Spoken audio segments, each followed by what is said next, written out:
가에 포함되는 법률만을 고르래요. 가는 근대 자본주의 국가에서 나타나는 모순과 부조리를 해결하기 위해 등장한 법, 더 볼 필요 없네요. 사회법. 법 중에 막내라고 그랬어요. 형사소송법, 공법, 근로기준법, 사회법, 니은번부터 출발해야 되네요. 3번 아니면 4번이네. 디귿번, 독점 규제 및 공정거래에 관한 법률, 경제법이죠? 사회법. 그러면 니은 디귿으로 출발하는 것, 3번 정답. 다 볼 필요 없잖아요. 니을번에 민법, 사법, 국가배상법, 공법, 소비자기본법, 경제법으로 사회법. 정답 3번. 이렇게 쉬운 문제만 나오면 좋겠죠? 쉬운 문제는 다 맞아요. 남이 맞는 문제 당연히 맞아야 됩니다. 틀리는 순간 치명상을 입게 되고요. 남들 틀리는 문제 우리 맞아야 돼요. 그래야 합격합니다. 결론 나왔어. 남들 틀리는 거 우리가 맞으면 합격해요. 전제 조건. 남들 맞는 것은 당연히 맞아야 되고요. 자, 23번으로 갈게요. 다음 사례에 대한 법적 판단으로 옳은 것은 값은 땡땡 전자회사에서 근무하는 40대 회사원으로 두 아들이 있으며 현재 회사 내 신기술 연구에 참여하고 있다. 그런데 얼마 전 경쟁업체 직원 을이 현재 연구 중인 땡땡 전자회사 신기술 관련 정보를 빼내어 자신에게 알려주지 않으면 두 아들을 살해하겠다고 협박했다. 느껴지십니까? 협박했대요. 책임성 조각 사유와 관련된 문제라는 걸 느껴져야 되는데 값이 이에 응하지 않자 을은 초등학생인 값의 차남 병을 유인하여 데리고 있으며 언제든지 병에게 위해를 가할 수 있다는 메시지를 전달했다. 병의 생명에 대한 을의 위해를 방어할 방법이 없자 값은 당의 신기술 관련 정보를 을에게 알려주었다. 그렇지만 이건 구성요건 해당성과 입법성은 해당이 되지만 책임성이 조각되기 때문에 처벌할 수 없다는 것이죠. 정답은 2번이죠. 2번. 25번. 옳은 거 그래요. 옳은 거. 학교에서 계속 최상위권을 유지하고 있는 고등학생 갑.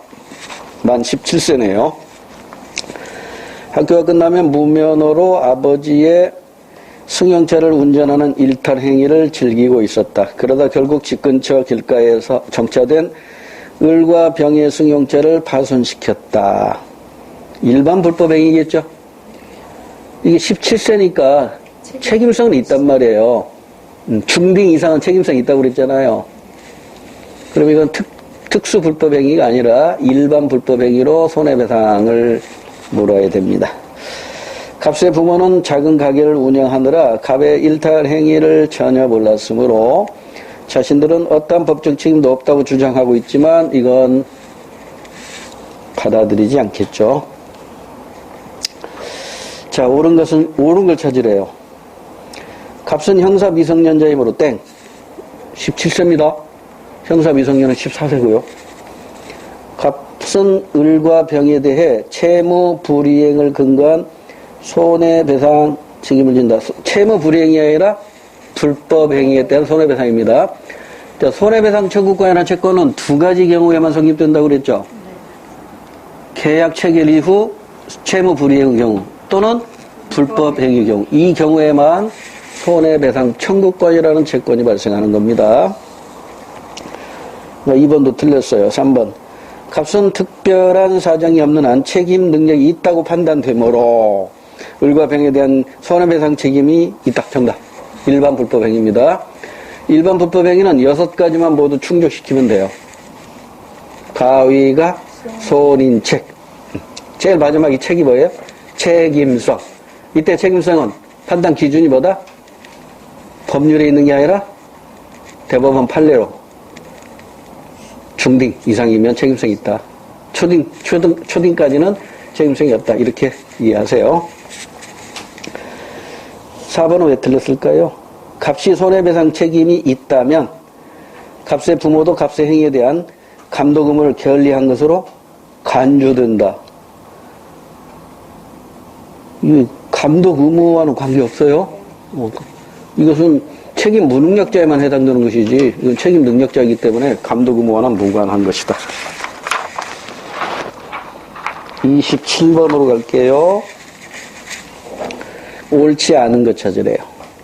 노동조합 전임자에 대한 근로시간의 면제 종료를 일방적으로 통보한 A 회사의 행위가 노동조합의 기본적인 활동을 방해하는 행위라는 판정이 재심에서 내려졌대요. 그러니까 1심에서는 그렇지 않았나 보죠?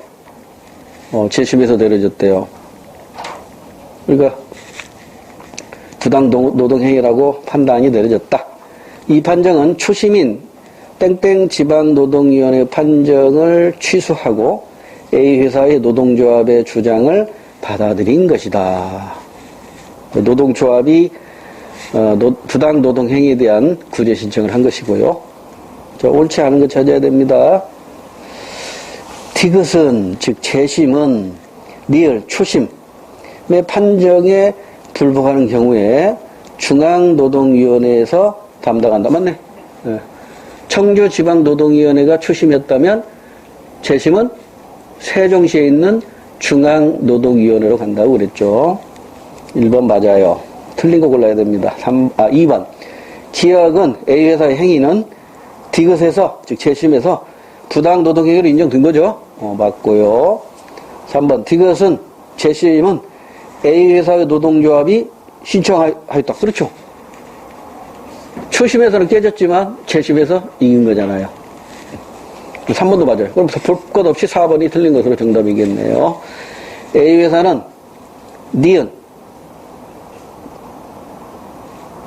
판정이라는 재심, 그러니까 부당 노동행위라는 판정을 취소를 구하는 민사소송을 제기하는 게 아니라 행정소송이죠. 부당해고라든가 부당 노동행위는 최후로 행정소송을 해결하는 것이지 민사소송이 아닙니다. 그 다음에 29번으로 가볼까요? 다음 중 형사보상을 받을 수 있는 사람은 모두 몇 명인가? 모두 몇 종류였죠? 형사보상은 2종류밖에 없잖아요. 형사피고인하고 피의자일 때하고 형사피고인일 때인데 형사피의자일 때는 불기소 처분 받았을 때 하고 형사피고인일 때는 최종심에서 무죄로 확정됐을 때 요걸 찾으면 되겠죠. 자, 모두 몇 명인가? 그에 해당하는 사람 몇 명 있는가 보자고요. 갑은 사기죄로 고소당하여 10일 동안 구속되었으나 검찰에서 혐의 없음 처분을 받았대요. 혐의 없음 형사보상 청구권 인정됩니다. 여기 한 명 나왔네. 갑. 을은 강도죄로 징역 1년을 선고받아 복역 후 만기 출소하였는데 재심을 통해 무죄를 선고받았다. 아직 지금 재심에서 무죄지 최종심에서 무죄가 아닙니다. 잠깐만, 복역 후라고 그랬네. 다시. 1년 선고받아 복역 후 만기 출소를 하였는데 재심을 통해 무죄를 선고받았다. 이 무죄 선고가 2심인지 3심인지 애매해요, 지금 표현이. 조금 더 볼까요? 병은 절도 혐의로 10일 동안 구속되었으나 초법인 점이 참작되어 기소에는 해당 안 되고요. 정은 폭행 혐의로 15일 동안 구속되어 수사를 받았으나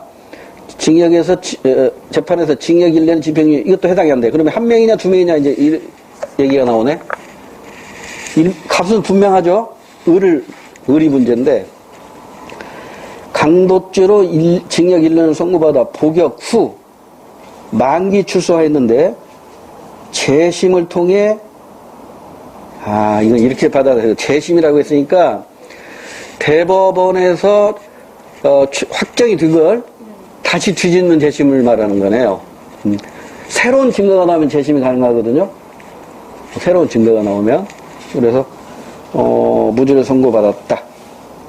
이 경우도 형사보상 청구권 인정받을 수 있으니까 형사 피의자일 때하고 형사 피고인일 때 받을 수 있는데 두 가지 경우 2번으로 정답하시면 되겠네요. 31번 형벌과 형사 절차에 대한 내용으로 옳지 않은 것. 틀린 거 찾읍시다. 소년법상 소년에 대한 소년원 성취 처분은 형법상 형벌에 해당하지 않는다. 당연하죠? 형법상 형벌하고 소년법상 소년원 성취하고는 전혀 별개의 법입니다. 형벌은 9개밖에 없어요. 형법상 형벌은 9종류밖에 없습니다. 2번. 경찰관이 피의자를 체포하는 경우 피의 사실의 요지, 체포의 이유와 변호인을 선임할 수 있음을 고지하지 아니하면 이건 미란다 원칙에 어긋나는 거죠. 위법한 체포가 된다. 맞습니다. 미란다 원칙을 위반한 거고요. 3번. 국민참여재판에서 법원은 배심원이 내린 유무죄에 대한 판결을 따라야 한다. 땡. 따라야 할 필요 없습니다. 여기에 기속되지 않는다. 이렇게 공부했어요. 3번 땡. 정답이고요. 4번 공부거리. 성폭력 범죄자에게는 법원의 판결로 형벌의 부과와 함께 위치 추적 전자장치를 부착하게 할 수 있습니다. 맞습니다. 넘어갑니다. 33번으로 갈게요. 옳은 것만을 모두 고르랍니다. 부모의 동의를 얻어 결혼한 18세의 A는 국회의원 선거권이 있다 없다? 지금 현재는 있어요. 근데 2015년에는 없어요. 법이 바뀌었잖아요. 이건 2015년에는 기억번이 틀린 거예요. 그러나 지금은 맞아요. 2015년으로 풀면 정답은 기억이 정답에 들어가지 않아야 되지만 지금 현재 기준으로 풀어보면 기억번도 들어가야 돼요. 그 다음에 편의점에서 하루 4시간씩 1개월간 근로를 제공하고 있는 17세의 B는 단독으로 임금을 청구할 수 있다. 당연하죠. 임금 청구는 단독. 니은번 바꾼. 그러니까 현재 기준으로 기억 니은이 정답이에요. 그리고 1번이 정답일 수도 있네. 조금 더 보자고요. 14세인 C는 고용노동부 장관이 발급하는 취직 인허증이 있어야 근로 가능. 이것도 맞아요. 15세 미만이니까. 디귿번도 맞아요. 근데 지금 현행 기준으로 여기 정답 없어요, 아직. 기억, 니은, 디귿, 이렇게 정답을 골라야 됩니다. 그 다음에, 니을번. 대학교에 입학한 17세인 D는 입학한 날부터 편의점에서 술을 구매할 수 있다, 없다? 없다. 술을 구매할 수 있는 연령은요? 19세. 청소년 보호법상의 미성년자가 아니어야 됩니다. 19세인데, 만 19세일까요? 당 19세일까요? 당 19세라는 게 조심하셔야 됩니다. 이게 무슨 얘기냐면,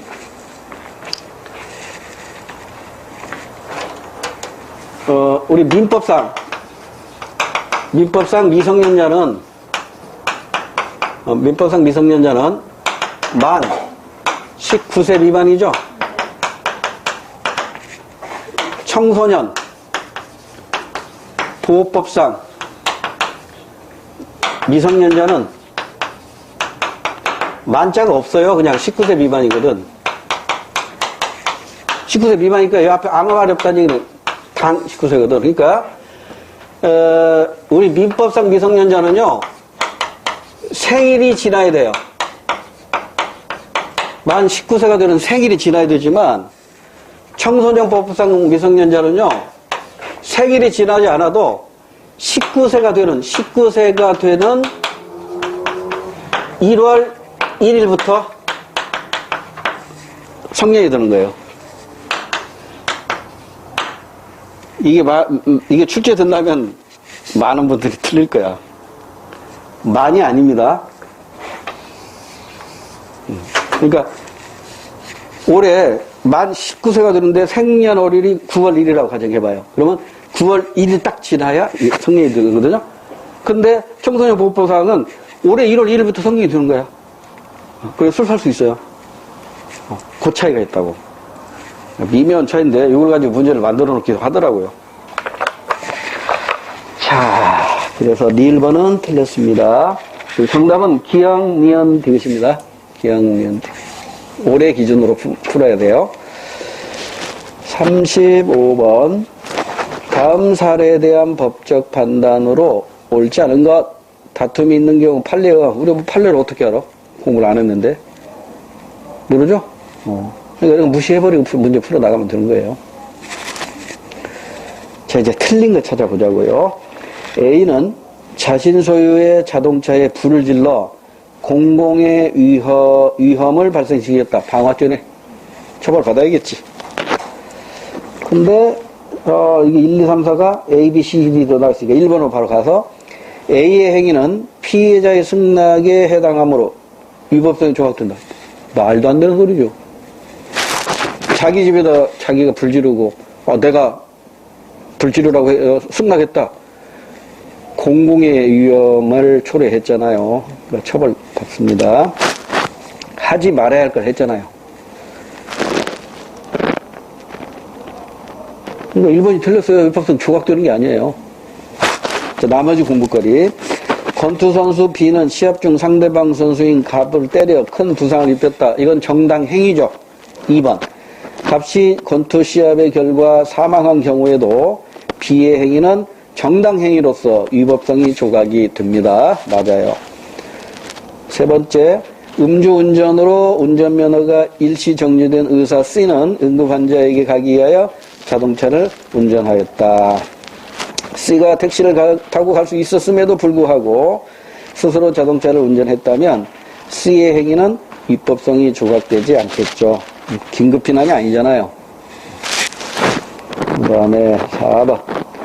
D를 읽어야겠다. D는 초등학교 2학년인 아들의 절도 습관을 없애기 위해 회초리로 몇 차례 체벌을 하였다. 4번. D의 체벌이 아들의 건전한 육성을 위하여 필요한 범위 내에서 상당한 방법으로 행사되었다면 법령에 관한 행위로서 D는 행위의 위법성이 조각된다. 맞다고 봐야겠죠? 순육 하는데, 사랑의 매를 때리는데 이걸 가지고 처벌할 수는 없는 거잖아요. 36번은 직접 한번 풀어보세요. 빠진 부분 지난 시간에 소개해드렸죠? 네. 자, 이제 국제법으로 바로 넘어갈게요. 우리 교재로 옵니다. 296쪽에 국제사회,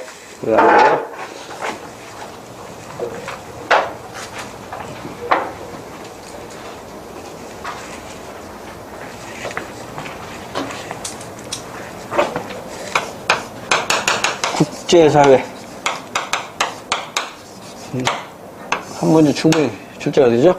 이 제자가 나라 제자죠? 나라가 아니라 이게 나라와 나라 사이, 이게 사이 제자입니다. 그러니까 이거하고 같은 말이죠? 사이 간자. 우리 사회문화 공부하다 보면 이런 말 나와요. 학제적 접근, 간학문적 접근, 이런 말 나와요. 근데 같은 말이에요. 학문 사이, 같은 말이에요. 그러니까 이 제자가 나라들 사이에서 이루어진 사회. 그러니까 이 국제사회는 그 구성원이 개인이 아니라 국가예요. 국가. 그런데 여기서 조심해야 할 것이 국제사회에서의 행위의 주체는요, 굉장히 광범위합니다. 우리 국내에서의 행위 주체는 자연인과 법인밖에 없죠. 우리 민법상 행위 주체는 자연인과 법인밖에 없잖아요. 그런데 국제사회에서, 이 국제법에서 다루는 행위 주체는 굉장히 광범위해요. 자연인, 법인뿐만 아니라 국가도 되는 것이고 더 확대가 되어 있어요. 시민단체도 되는 것이고.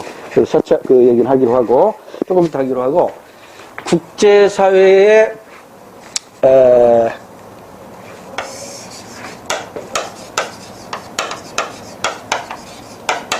요게 시험 문제 가끔 나와요. 국제사회 변천 과정. 국제사회 변천 과정을 우리 책은 298쪽에 나와 있어요. 그래서 제일 먼저 기억해야 할 것이 국제사회는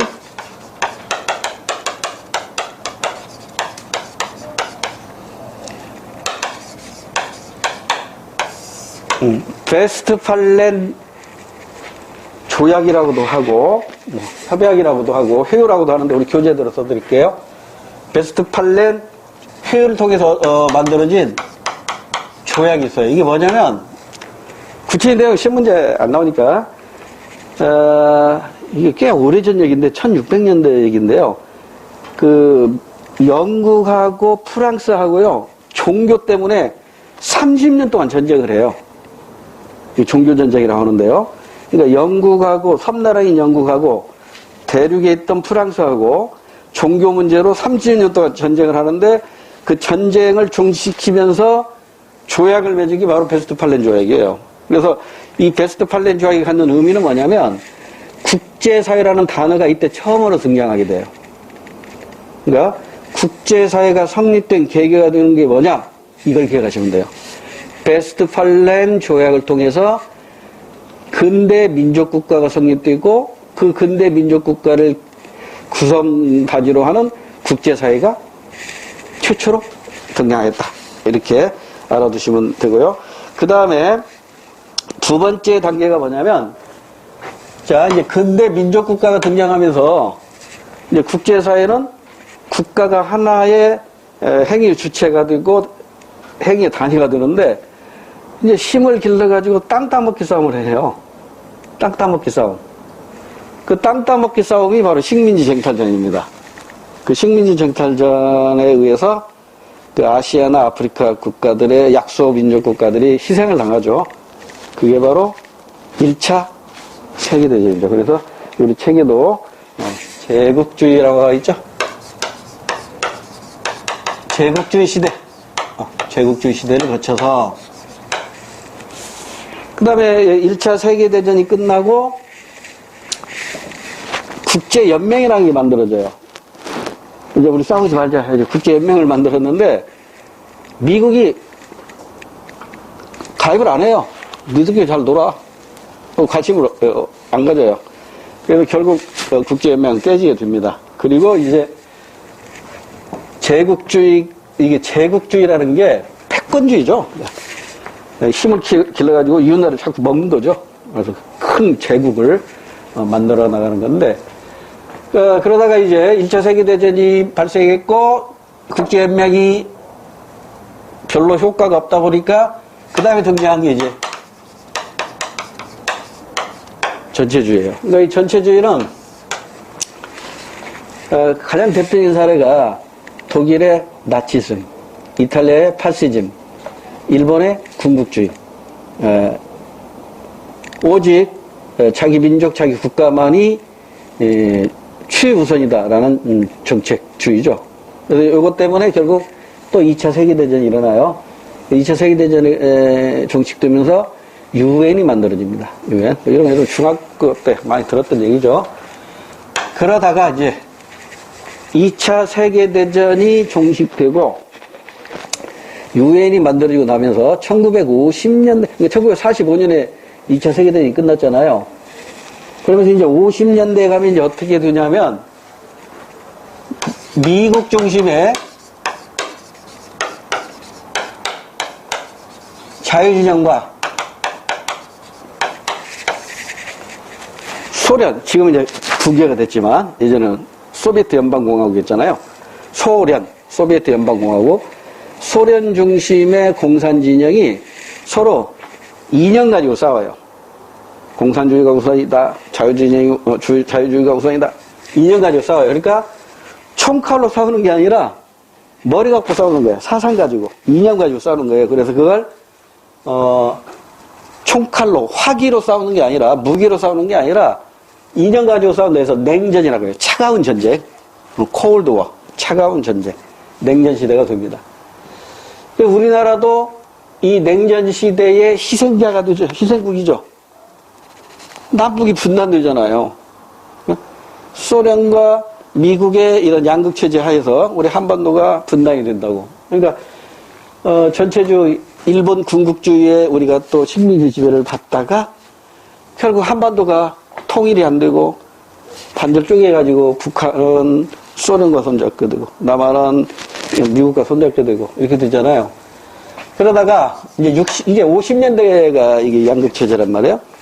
60년대 들어오면 이 냉전이 깨져요. 냉전이 깨집니다.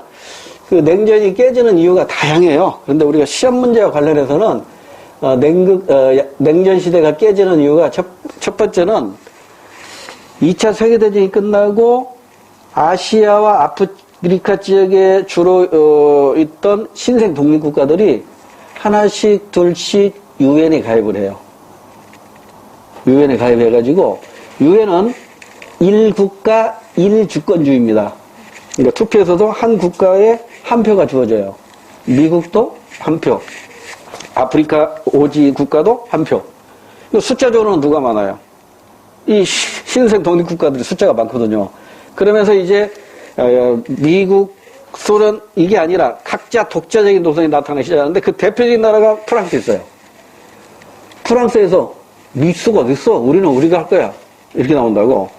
그리고 양극체제에서, 이 냉전체제에서 그 북한도, 이 소련하고 중국하고 2년 다툼이 생겨요. 이거 하면 또 얘기가 너무 길어지는데 세계사 얘기가 돼버리기 때문에 간단하게 말씀드릴게요. 그 중국에 마오쩌둥이라는 사람이 있죠. 마오쩌둥이라는 사람, 모택동, 대단한 사람이잖아요. 그 모택동이 뭐라고 얘기하냐면, 소련의 스탈린이라는 사람, 혹시 이름 들어보셨나요? 후르시초프가 죽고 스탈린이 딱 잡으면서 스탈린이 뭐라고 얘기하냐면, 힘으로 안 되면 평화적으로 공산화하는 것도 괜찮다 그래요. 그러니까 이 공산주의는 무력 적화 통일이거든요. 힘으로 전 세계를 공산화시키겠다는 거거든요. 근데 스탈린 가만히 보니까 이게 돌아가는 모습이 힘만 가지고는 안 될 것 같아. 그러니까 힘으로 안 되면 평화적으로 해결하자. 그러니까 모택동이 바로 그냥 공격을 해요. 이 비겁한 새끼들. 수정주의자다 하고 얘기를 해요. 그러니까 스탈린이 그 말을 딱 듣고 바로 또 비판을 해요. 에이 고리타분한 짱개 중국 놈들. 교과서대로만 하려는 교조주의다라고 막 싸워요. 이때 이제 입장이 난처한 사람이 등장하죠. 그게 바로 김일성입니다. 이 김일성은 공산주의 국가를 건설했는데 소련을 지원을 받아서 또 중국이 지원을 받았죠. 그때는 중국이라 안 하고 중공이라고 그랬어요. 중공. 입장이 난처하니까 이제 김일성이 새로운 사상을 갖고 나와요. 그게 뭐예요? 그게 뭐지? 나는 소련 편도 안 들고 나는 중공 편도 안 들겠다. 그게 바로 주체 사상이에요. 그러니까 북한에 김일성이 주체 사상이 왜 등장했는지 아시겠죠? 그만큼 이제는 냉전 시대가 이제 쪼개지기 시작하는 거예요. 그러면서 다극화가 되는 거죠. 다극화. 그래서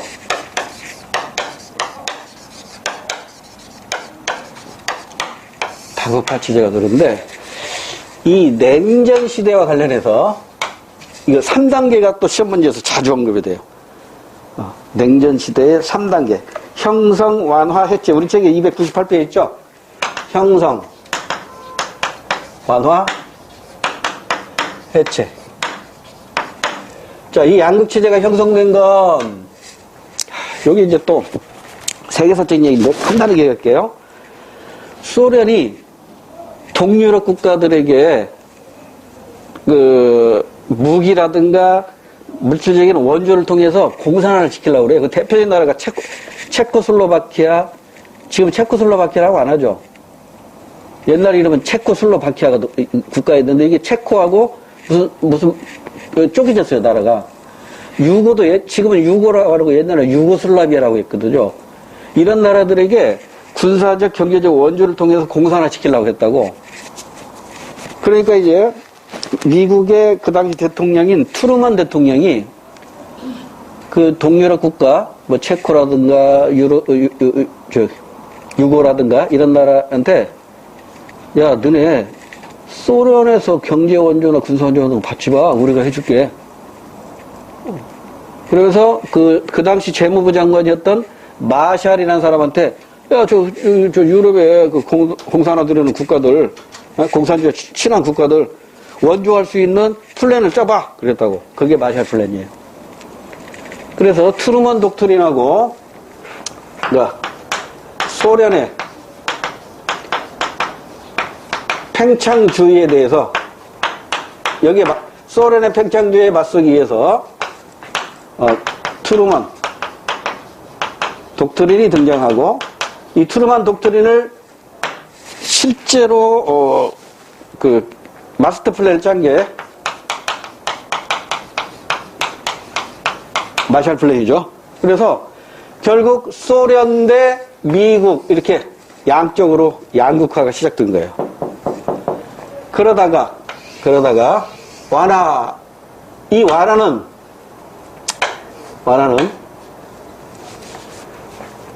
이 다극화 체제와 관계가 드는데요. 1969년, 뭐 연도가 중요한 건 아닌데요. 1969년에 그 닉슨 대통령이, 당시 미국의 대통령, 닉슨 대통령이, 괌에서 연설을 했어요. 그 연설 중에 하나의 그 독트린이 등장하는데, 그게 뭐냐면, 닉슨 대통령이 괌에서 이른바 괌선언을 해요. 이걸 괌선언이라고도 하고, 닉슨 독트린이라고도 해요. 또는, 괌 독트린이라고도 하는데, 닉슨 독트린이 뭐냐면, 우리나라와 관계 있는 거 대표적인 걸 얘기 안 할게요. 아시아는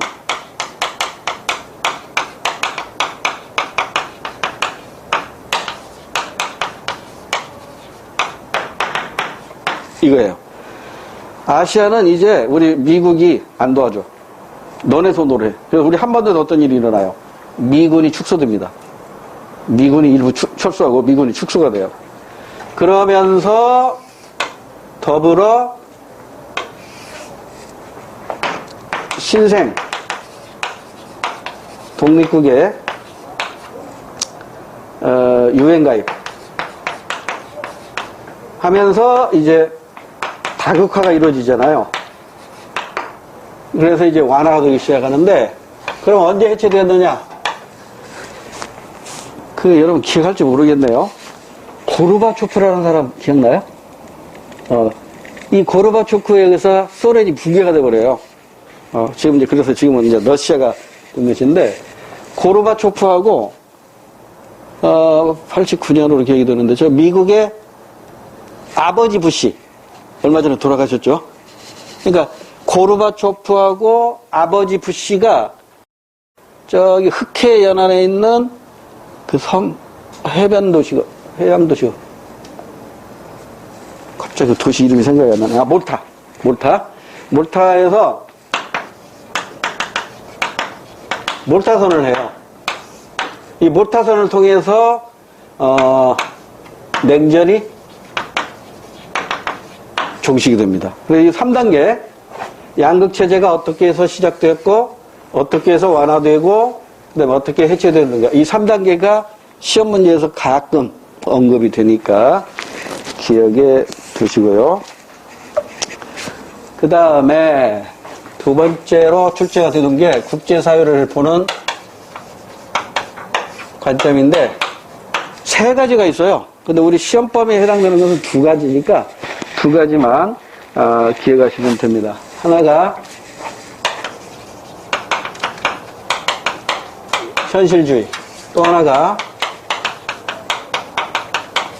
우리 법과 정치에서는 자유주의를 하고 표현하고, 윤리와 사상이라는 책에서는 이상주의라고 이렇게 표현되어 있어요. 같은 말로 이해하세요. 자유주의, 이상주의 같은 말로 이해하세요. 네, 현실주의는 홉스식을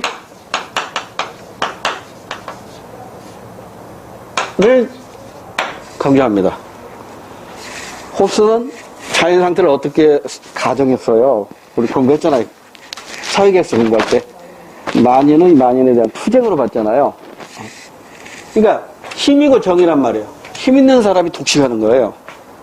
그래서 이 현실주의에 의해서는 힘의 논리가 우선하기 때문에 자국의 이익을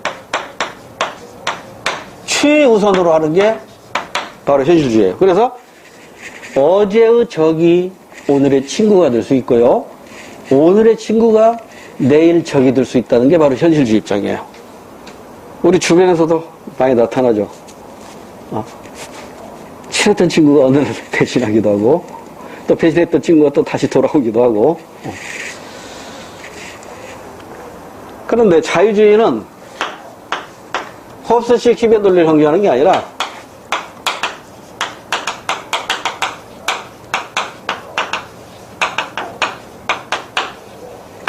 계몽사상에서 강조하는 게 인간의 이성이었잖아요. 인간의 합리적 이성을 바탕으로 해서 모든 문제를 해결할 수 있다.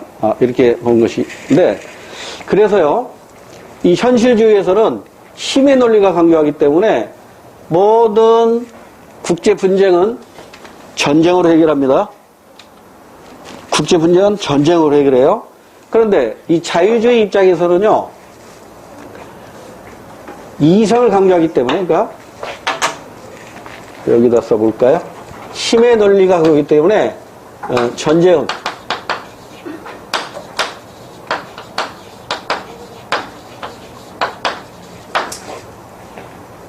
그런데 자유주의는 이성을 강조하기 때문에 이성주의에서는 국제규범이나 국제법과 같은 것이죠. 국제기구 를 통해 분쟁을 해결합니다. 그래서 또 시험 문제에서 많이 언급되는 것 중에 하나가 요거예요.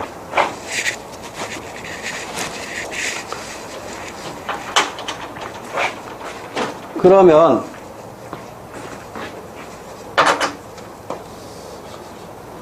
국제 평화를 유지하기 위해서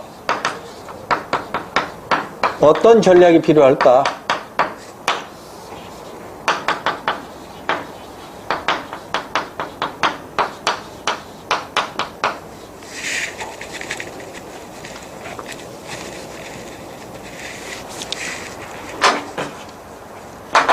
현실주의는 힘의 논리가 유지하니까 힘이라는 건 한자로 력이죠. 세력.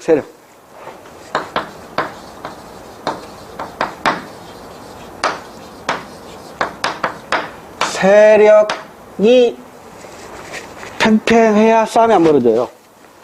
한쪽이 좀 힘이 세고 한쪽이 힘이 약하잖아요. 바로 침략합니다. 근데 저놈은 붙어봤자 이길지 질지 몰라. 그럴 때는 함부로 못 덤비잖아요. 그죠? 세력이 팽팽할 때 평화가 유지된다고 본 관점이에요. 예를 들면 바르샤바 조약에 대해서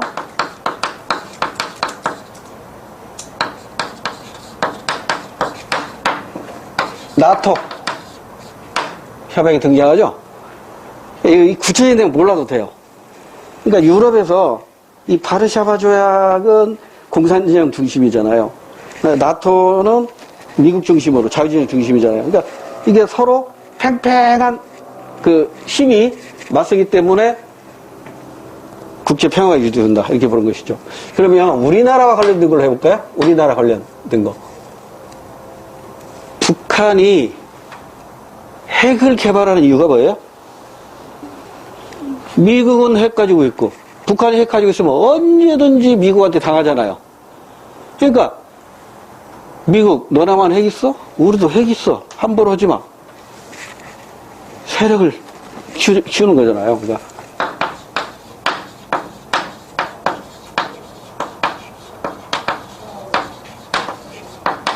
북한이 핵 개발 전략하는 것도 일종의 세력 규정 전략이에요. 이게 현실주의 입장이에요.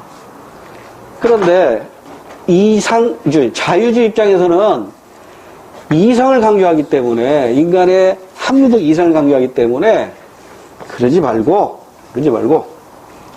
우리가 같이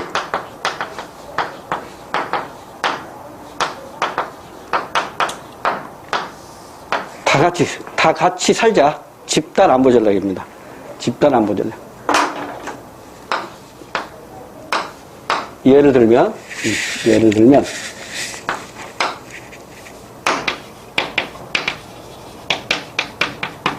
유엔 협약. 유엔이라는 국제기구를 통해서 협약을 맺어서 평화를 유지하자는 것이죠. 자, 우리 한반도 관련해서 한반도 평화를 위한 한반도 평화를 위해서 우리 한번 같이 왜 머리를 맞대보자. 그래서 등장한 게 육자회담이잖아요. 그러니까 우리 주변 강대국, 4대 강대국 육자회담이 어떻게 돼요? 4대 강대국하고 남한과 북한이잖아. 4대 강대국이 어떻게 돼요? 미소, 일본. 그러니까 미국, 중국, 러시아, 일본, 그 다음에 남한, 북한.